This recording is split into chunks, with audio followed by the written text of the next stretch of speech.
Mummy ಏನಾರು ಮಾಡಬೇಕಿಲ್ಲ ಏನು ಮಾಡಲಿಮ್ಮ ಮೋಮೋಸ್ ಮಾಡ್ತೀಯ ಹಾಂ ಸರಿ. ಹಾಯ್ ಹಲೋ ಎಲ್ರಿಗೂ ನಮಸ್ಕಾರ ರೀ. ನಾನು ಇವತ್ತು ಮೊಮೋಸ್ ಮಾಡ್ಬೇಕಂತ ಅಂದ್ಕೊಂಡೇನಿ. ಮೊಮೋಸಿಗೆ ಕೆಂಪು ಚಟ್ನಿ ಹೆಂಗೆ ಮಾಡೋದು ಅಂತ ನೋಡೋಣ್ರಿ. 3 ಟೊಮೆಟೊ ಹಣ್ಣು ತೊಗೊಂಡೇನಿ. 3 ಟೊಮೆಟೊ ಹಣ್ಣು 2 ಭಾಗ ಮಾಡ್ಕೊಂಡೇನಿ, ಕಟ್ ಮಾಡ್ಕೊಂಡು. 1 ಹಿಡಿ ಬ್ಯಾಡಗಿ ಮೆಣಸಿನ್ಕಾಯಿ ತೊಗೊಂಡೇನಿ ರೀ. ಗ್ಯಾಸ್ ಮೇಲೆ ಒಂದು ಬೊಗಾನಿ ಇಟ್ಟು ಅದ್ರೊಳಗೆ ಸ್ವಲ್ಪ ನೀರು ಹಾಕಿ, ನೀರು ಕುದ್ದಾದ್ಮೇಲೆ ನಾವು ಕಟ್ ಮಾಡ್ಕೊಂಡಿರುವಂಥ ಟೊಮೆಟೊ ಮೆಣಸಿನ್ಕಾಯಿ ಹಾಕ್ಕೊಂಡು ಒಂದು ಸಲ ಕುದಿಸ್ಕೊಳ್ಳೋಣ್ರಿ ಮೆತ್ತಗಾಗೋವರೆಗೂ. ಅದು ಒಂದು ಅರ್ಧಂಬರ್ಧ ಕುದಿದಾದ್ಮೇಲೆ ಒಂದು ಗಡ್ಡೆ ಬೆಳ್ಳುಳ್ಳಿ ಹಾಕ್ತೇನೆ ರೀ. ಅದಕ್ಕೆ ಒಂದು ಗಡ್ಡೆ ಬೆಳ್ಳುಳ್ಳಿ ಹಾಕಿ ಮೆತ್ತಗಾಗೋವರೆಗೂ ಕುದಿಸ್ಕೊಳ್ಳೋಣ್ರಿ. ಮೆತ್ತಗಾಗಿಂದ ಟೊಮೆಟೊ ಮ್ಯಾಗಿಂದೆಲ್ಲ ಸಿಪ್ಪೆ ತೆಗೆದು ಒಂದು ಜಾರ್ ಒಳಗೆ ಅದನ್ನು ಹಾಕ್ಕೊಂಡು ನುಣ್ಣಗೆ ಅದನ್ನು ಪೇಸ್ಟ್ ಮಾಡ್ಕೊತೇನೆ ರೀ.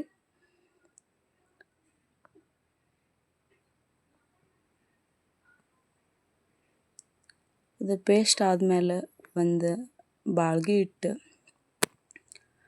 ಒಗ್ಗರಣೆಗಂತ ಒಂದು ಸ್ವಲ್ಪ ಎಣ್ಣೆ ಹಾಕ್ತೇನೆ ರೀ. ಅದಕ್ಕೆ 1-2 ಟೇಬಲ್ ಸ್ಪೂನ್ ಆಗುವಷ್ಟು ಎಣ್ಣೆ ಹಾಕಿ ಅದನ್ನು ಒಗ್ಗರಣೆ ಕೊಡ್ತೀನಿ. ನಾನು ಸಕ್ಕರೆ ಉಪ್ಪು ಹಾಕೇನಿ, ಬಟ್ ಅದನ್ನ ಕ್ಲಿಪ್ ತೊಗೊಳಕ್ಕಾಗಿಲ್ಲ.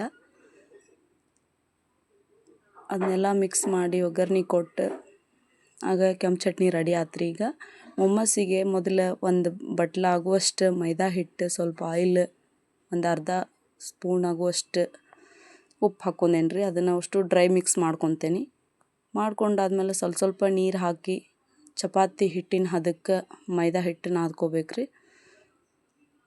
ಮೆತ್ತಗಾಗುವಷ್ಟು ನಮ್ಗೆ ಹದ ಗೊತ್ತಾಕೈತ್ರಿ, ಅಷ್ಟು ನಾದ್ಕೋಬೇಕು. ನಾದ್ಕೊಂಡಾದ್ಮೇಲೆ ಒಂದು 5 ನಿಮಿಷ ಅದನ್ನ ರೆಸ್ಟ್ ಮಾಡಕ್ಕೆ ಬಿಡೋಣ್ರಿ.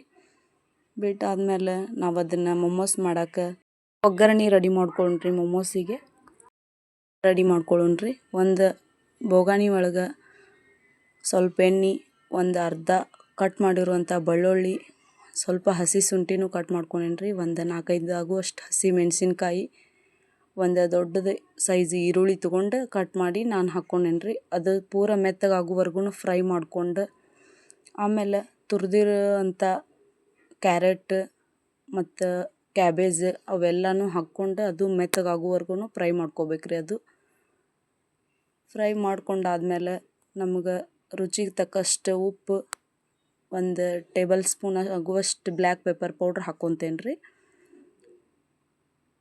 ಅದು ಮೆತ್ತಗಾಗುವರೆಗೂ ಫ್ರೈ ಮಾಡ್ಕೋಬೇಕ್ರಿ. ಅದು ಮ್ಯಾಗ ಸ್ವಲ್ಪ ಸಣ್ಣ ಕಟ್ ಮಾಡಿರುವಂಥ ಕೊತ್ತಂಬರಿ ಹಾಕಿ ಸ್ವಲ್ಪ ಕೈ ಆಡಿಸ್ಕೊತೇನೆ ರೀ. ನಾನು ಮಿಕ್ಸ್ ಮಾಡ್ಕೊಂಡು ಅದನ್ನು ಮುಚ್ಚಿಡೋಣ್ರಿ ಸ್ವಲ್ಪ ಹೊತ್ತು. ಅದು ತಣ್ಣಗಾಗುತ್ತೆ ಅಲ್ಲಿವರೆಗೂ ನಾವು ಅದು ಹಿಟ್ಟೇನು ನಾದ್ಕೊಂಡಿರ್ತೇವಲ್ಲ ಅದನ್ನು ಸಣ್ಣದಾಗಿ ಉಳ್ಳಿ ಮಾಡ್ಕೊಳ್ಳೋಣ್ರಿ. ಅದು ಉಳ್ಳಿ ಮಾಡ್ಕೊಂಡಾದ್ಮೇಲೆ ನಮ್ಗೆ ಬೇಕಾಗುವಷ್ಟು ಸೈಜ್ದೊಳಗೆ ಮೊಮೋಸ್ ಮಾಡ್ಕೊಳಕ್ಕೆ ಲಟ್ಟಿಸ್ಕೊತೇನೆ ರೀ. ನಾನು ಎಲೆನ ಒಂದೊಂದಾಗಿ ಲಟ್ಟಿಸ್ಕೊಂಡು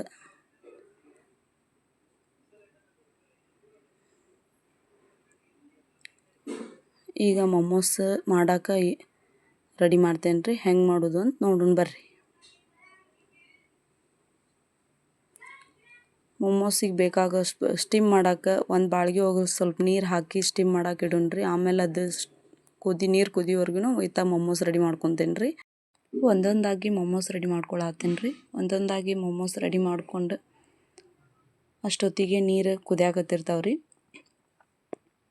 ಒಂದು ತಾಟಿಗೆ ಸ್ವಲ್ಪ ಎಣ್ಣೆ ಹಚ್ಚಿ, ಅಂದ್ರೆ ಹಿಡ್ಕೋಬಾರ್ದಲ್ರಿ, ಅದು ಅಂಟ್ಕೊತಾವೆ. ಅದಕ್ಕೆ ಒಂದು ತಾಟಿಗೆ ಒಂದು ಸ್ವಲ್ಪ ಆಯಿಲ್ ಹಚ್ಚಿ ಒಂದೊಂದಾಗಿ ಮೊಮೋಸ್ ಅದ್ರಾಗಿಟ್ಟು ನೀರು ಕುದ್ದಾವ್ರಿ. ಈಗ ಅದ್ರ ಸ್ಟೀಮ್ ಮಾಡೋಕೆ ಇಡೋಣ್ರಿ. ಇಟ್ಟು ಅದ್ರ ಮ್ಯಾಗ ಒಂದು ಪ್ಲೇಟ್ ಮುಚ್ಚಿ ಒಂದು 5 ನಿಮಿಷ ಅದು ಸ್ಟೀಮ್ ಮಾಡ್ಕೊಳ್ಳೋಣ್ರಿ. ಈಗ ಮೊಮೋಸ್ ರೆಡಿ ಆಗ್ಯಾವು. ಮೊಮೋಸ್ ಹೆಂಗೆ ಕಾಣತ್ತವಂತಂದು ಹೇಳ್ರಿ, ಕಮೆಂಟ್ ಒಳಗೆ ತಿಳಿಸ್ರಿ. ಈಗ ಅನುಗೆ ಟೇಸ್ಟ್ ನೋಡಕ್ಕೆ ಹೇಳ್ತೇನೆ. ಅನು, ಮೊಮೋಸ್ ರೆಡಿ.